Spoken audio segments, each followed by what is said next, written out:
कल तेजस्वी यादव अपने आवास पे अपने आरजेडी कार्यकर्ता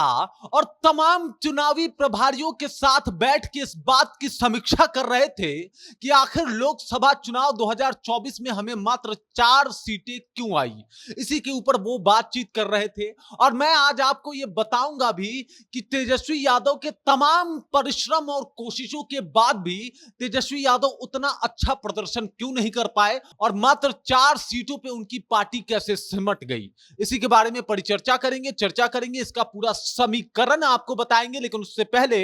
मेरा नाम है रजत और आप देख रहे हैं जनता जंक्शन। मैं आपको बता दूं, कल गुरुवार को तेजस्वी यादव अपने आवास पे बैठ के अपने सभी चुनावी सलाहकार और इसके साथ साथ कार्यकर्ताओं के साथ बैठ के एक मीटिंग कर रहे थे, समीक्षा बैठक कर रहे थे, जिस दौरान वो इस बात की चर्चा कर रहे थे कि आखिर इस लोकसभा चुनाव में हमें मात्र 4 सीटें क्यों आई। वैसे तो चुनाव को बीते काफी दिन हो गए हैं, लेकिन इस बात की चर्चा है कि आखिरकार तेजस्वी की 250 से ज्यादा रैलियां विफल कैसे हो गई और ये चुनाव जो है उनके लिए इतना बेहतर क्यों नहीं रहा, क्योंकि इसके 1 साल बाद विधानसभा का चुनाव है 2025 में और इसी वजह से कहीं ना कहीं मुश्किल में तेजस्वी यादव नजर आ रहे हैं। तो आइए हम लोग भी आज बैठ के उनकी इस बातों पर समीक्षा करेंगे,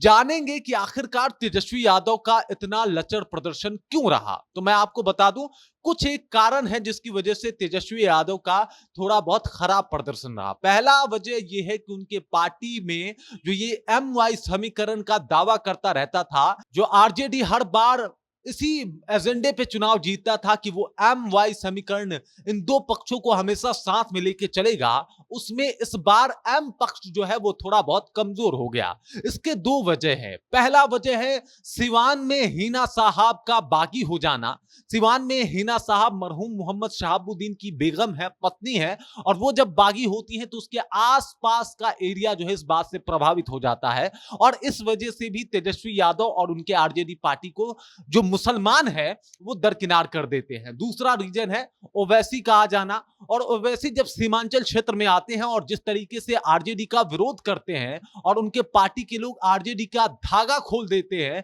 एक वजह यह था कि एम जो है एम वाई समीकरण में बहुत कमजोर हो गया था और इस वजह से वो उनको मात्र 4 सीटें आई। दूसरा वजह यह है कि कुछ कद्दावर नेता का बागी हो जाना, जिसमें हिना साहब भी हैं और पप्पू यादव भी हैं। पप्पू यादव जो पूर्णिया लोकसभा से निर्दलीय रण में कूद गए, वो मांगते रह गए कि उन्हें टिकट दिया जाए और इसका जनता के ऊपर कहीं ना कहीं नकारात्मक प्रभाव पड़ा। उससे लालू यादव पे और कहीं ना कहीं तेजस्वी यादव के ऊपर संदेहास्पद तरीके से कहीं ना कहीं जनता जो है उन्हें देखने लगी कि पप्पू यादव एक अच्छे लीडर हैं और उनका टिकट काटना ये अच्छा नहीं है। उसके बाद तेजस्वी यादव 3 दिनों तक लगातार उनके लिए रैली करते हैं और ये बात कहीं ना कहीं और भी पुख्ता सबूत हो जाता है तेजस्वी यादव के खिलाफ में, और इस वजह से कहीं ना कहीं पूर्णिया में जिस तरीके का उनका रैली रहा, इस वजह से भी उनके वोट बढ़ने के अलावा कम हो गए। उसके बाद अगले रीजन पे आते हैं तो मैं आपको बता दूं,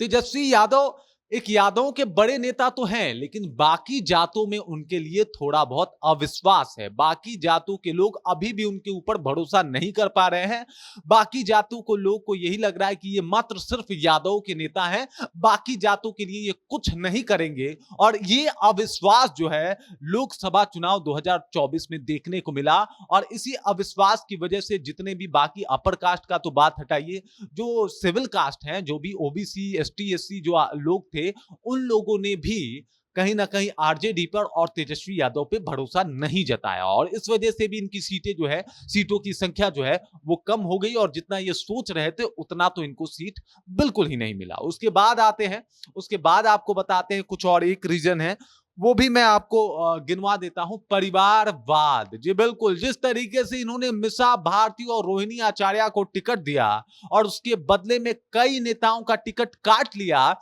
इस वजह से कहीं ना कहीं जनता में एक रोष था और कहीं ना कहीं मोदी, नीतीश कुमार, अमित शाह जो भी आते थे परिवारवाद का जरूर जिक्र करते थे कि ये परिवारवाद का ही सिर्फ विकास करते हैं, परिवार के बारे में ही सोचते हैं, और इसके प्रमाण के तौर पे वो रोहिणी आचार्य और मिसा भारती का नाम भी जुड़वाते थे कि फिर से 2 बहनों की एंट्री करा दी गई है। इससे पहले दोनों भाई चुनाव में आ गए थे, तो इस बात से भी कहीं ना कहीं तेजस्वी यादव इस बार बैकफुट पे दिखे और ये भी एक वजह था कि तेजस्वी यादव का प्रदर्शन जो है उतना बढ़िया नहीं हो पाया। उसके बाद की अगर बात की जाए तो मोदी फैक्टर, जी बिल्कुल मोदी फैक्टर, लोग माने या ना माने,